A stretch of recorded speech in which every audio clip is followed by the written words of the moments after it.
प्रिय छात्र छात्राओं, आज हम तृतीय प्रश्न पत्र मध्यकालीन काव्य के अंतर्गत सूरदास की रचना भ्रमर गीत सार से कुछ अंशों की व्याख्या करेंगे। आइए देखते हैं। ऊधो तुम अति चतुर सुजान, जही पहिले रंग रंगी श्याम रंग, तिन्हें न चढ़ रंग आन। द्वैलोचन को विरध किए श्रुति गावत एक समान, भेद चकोर कियो तिन्हों में विधु प्रीतम रिपुभान। विरहन विरह भजे पालागो, तुम हो पूरन ज्ञान, दादुर जल बिन जिये पवन भगी, मीन तजे हटि प्राण। वारिज बदन नयन मेरे षटपद, कब करहैं मधुपान। सूरदास गोपीन प्रतिज्ञा, छुवत न जोग विरान। इन पंक्तियों में गोपियाँ उद्धव से कहती हैं कि हे उद्धव जी, हम तुम्हारे द्वारा बताए गए योग को ग्रहण नहीं कर सकती। उसको ग्रहण करने में हम पूरी तरह से असमर्थ हैं। और वो उद्धव को समझाती हैं कि ऊधो तुम अति चतुर सुजान। हे उद्धव जी, तुम तो अत्यंत चतुर और जानकार हो। तुम चतुर हो और अच्छे जानकार भी हो। इस कारण हम तुम्हें यह बताना चाहती हैं कि हम ब्रजांगनाएं तो पहले ही कृष्ण के रंग में रंग चुकी हैं। हमारे ऊपर तो पहले ही कृष्ण का रंग चढ़ चुका है। तिन न चढ़ रंग आन, इसलिए अब कोई दूसरा रंग हमारे ऊपर नहीं चढ़ सकता। द्वैलोचन को विरध किए श्रुति गावत एक समान। आगे फिर गोपियाँ कहती हैं कि हमारे श्रुति पुराण आदि धर्म ग्रंथों ने ईश्वर के दो नेत्र सूर्य और चंद्रमा बताए हैं, और सभी इनकी महिमा सभी धर्म ग्रंथों में समान रूप से इनकी महिमा गाई जाती है।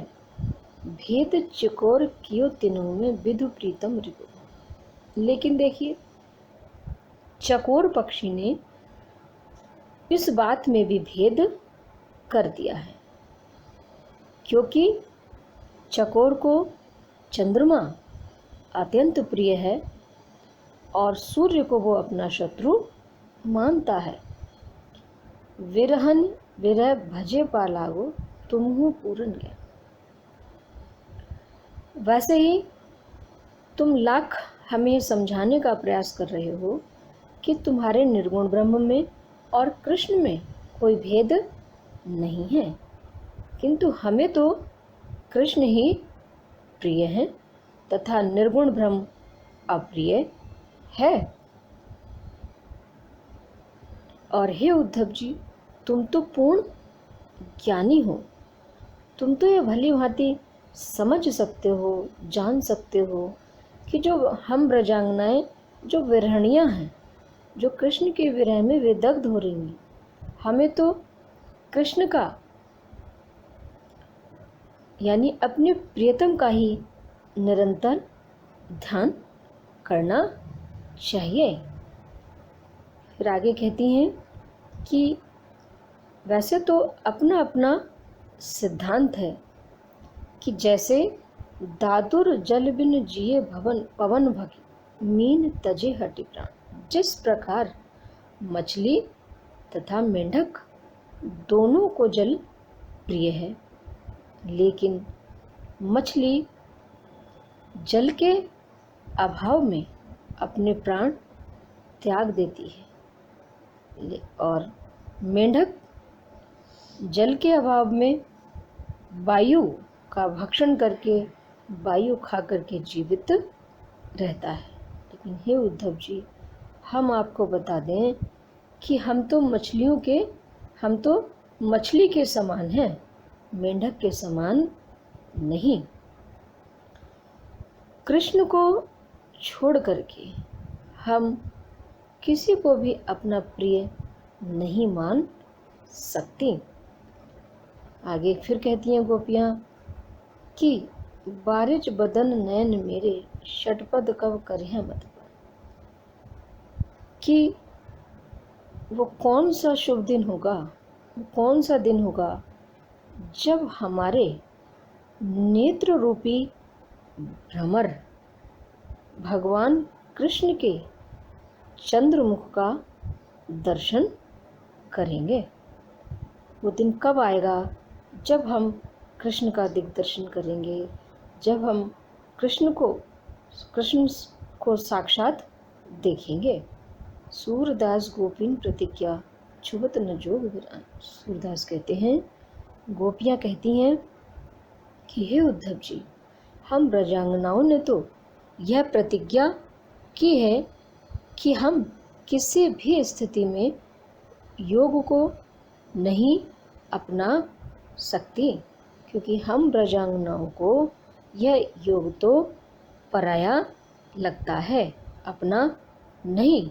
और हमारा सिद्धांत है कि हम किसी पराई चीज़ को छू नहीं सकते। इसलिए हे उद्धव जी, आप तो समझदार हो, चतुर हो, अच्छे जानकार हो, हमारी बात को समझ सकते हो, इसलिए तुम्हारे द्वारा दिए गए इस योग से संबंधित ज्ञान को हम ग्रहण नहीं कर सकते। आगे देखेंगे, ऊधो हम अजान मति भूरी, जानते हैं ते जोग की बातें नागर नबल किशोरी।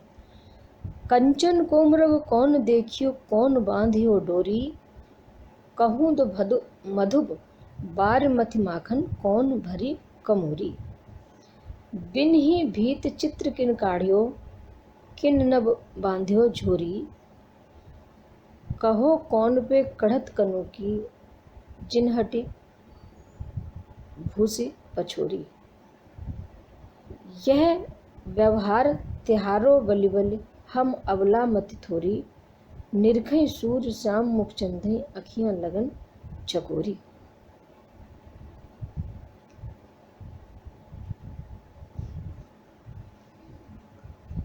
गोपियाँ कहती हैं, हे उद्धव जी, हम ब्रजांगनाएं तो बहुत ही अज्ञानी हैं और मूर्खा हैं, इसलिए तुम्हारे निर्गुण ब्रह्म से संबंधित ज्ञान को हम नहीं समझ सकती।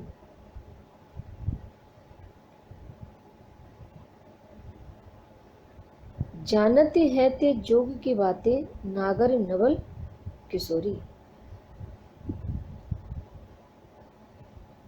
नगर में रहने वाली जो स्त्रियां हैं वो चतुर हैं, चालाक हैं, वे तुम्हारे योग की बातों को समझ सकती हैं, वो अधिक सामर्थ्य से युक्त हैं।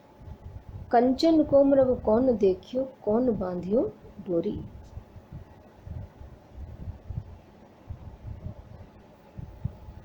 आगे गोपियाँ कहती हैं कि हे उद्धव जी,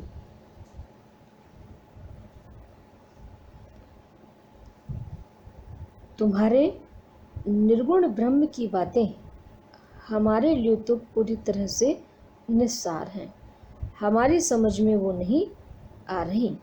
तुम्हारे द्वारा बताई गई योग से संबंधित बातें हमें बिल्कुल निस्सार लग रही हैं, और वे बातें ऐसी ही लगती हैं जैसे कि कोई कहे कि उसने कंचन को मृग कौन देखियो, कौन बांधियो, जैसे कोई कहे कि उसने सोने का मृग देखा है। कहीं आप बताओ, सोने का मृग होता है? किसने सोने के मृग को डोरी में बांधा है? हे भ्रमर,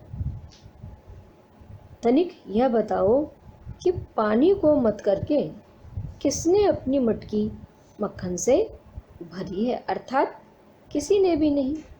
फिर आगे गोपियाँ उद्धव को समझाती हैं कि बिन ही भीत चित्र किन काढ़ियो, किन न बांधियो झोली।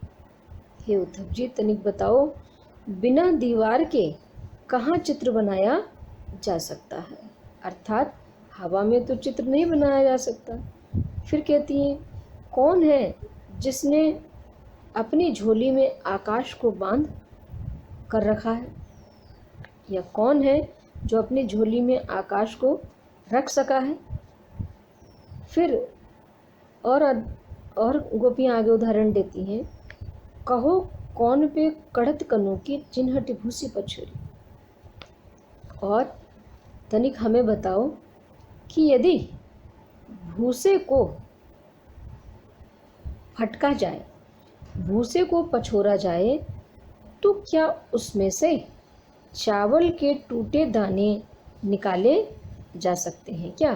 क्या चावल के टूटे दाने निकल आएंगे क्या? अर्थात नहीं। तो गोपियाँ कहते हैं, जैसे कि उपर्युक्त सारी बातें असंभव है, वैसे ही हे उद्धव जी, तुम्हारे निर्गुण निराकार ब्रह्म को अपनाना हमारे लिए संभव नहीं है। हम किसी भी स्थिति में उस योग को ग्रहण नहीं कर सकते। यह व्यवहार त्योहारों बलि बलि हम अवला मते थोरी। कहती है, हम उद्धव जी तुम्हारी बलिहारी जाति हैं, हम अवलाएँ हैं, भोली भाली हैं, गाँव की हैं, और हम मूर्ख हैं, अल्प बुद्धि वाली हैं। इसलिए हम तुम्हारे द्वारा इस गूढ़ और गहन ज्ञान को जो तुमने हमको दिया है उसको ग्रहण नहीं कर सकती। निरखई सूर श्याम मुख चंदई, अखियां लगन चकोरी। आगे फिर गोपियाँ उद्धव से कहती हैं कि हो उद्धव जी, तनिक आप अपना यह व्यवहार ठीक कर लो। तुम अपना यह व्यवहार हमारे साथ मत बरतो। बहुत हमने सहन कर लिया, बहुत बर्दाश्त कर लिया, अब हम इसको सहन नहीं कर सकती। निरखै सूर श्याम मुख चंदई, अखियां लगन चकोरी। गोपियाँ कहती हैं कि हमारी आंखें तो चकोरी के समान है, हम तो कृष्ण के चंद्रमुख को ही देखना चाहती हैं। यह आंखें तो उनके दर्शनों की प्यासी हैं। इसलिए हे उद्धव जी, हम ब्रजांगनाएं बार बार आपसे विनती करती हैं कि अब तुम अपने इस निर्गुण निराकार ब्रह्म से संबंधित ज्ञान को हमें देना बंद करो। हम मूर्ख हैं, अज्ञानी हैं, अल्प बुद्धि वाले हैं, इसको ग्रहण नहीं कर सकते। अच्छा हो कि तुम यह ज्ञान नगर की स्त्रियों को जाकर के दो, ताकि वो इसे समझ लें, इसको ग्रहण कर सकती हैं। इस तरह इन पंक्तियों में गोपियाँ उद्धव से निर्गुण निराकार ब्रह्म से संबंधित ज्ञान को ग्रहण करने में अपनी असमर्थता व्यक्त करती हैं। विभिन्न उद्धरणों के माध्यम से वो अपनी बात को और अधिक पुष्ट करती हैं, सबल करती हैं, और बताने का यह प्रयास करती हैं कि हे उद्धव जी, हम तो कृष्ण से प्रेम करती हैं, इसलिए तुम्हारे इस निर्गुण निराकार ब्रह्म से संबंधित ज्ञान को हम ग्रहण करने में समर्थ नहीं हैं। इसलिए तुम अपने इस निर्गुण निराकार ब्रह्म से संबंधित ज्ञान की चर्चा जो तुमने हमारे सामने चलाई है उसको यहीं पर बंद कर दो, क्योंकि हम आगे ग्रहण करने में इसमें समर्थ नहीं हैं। धन्यवाद।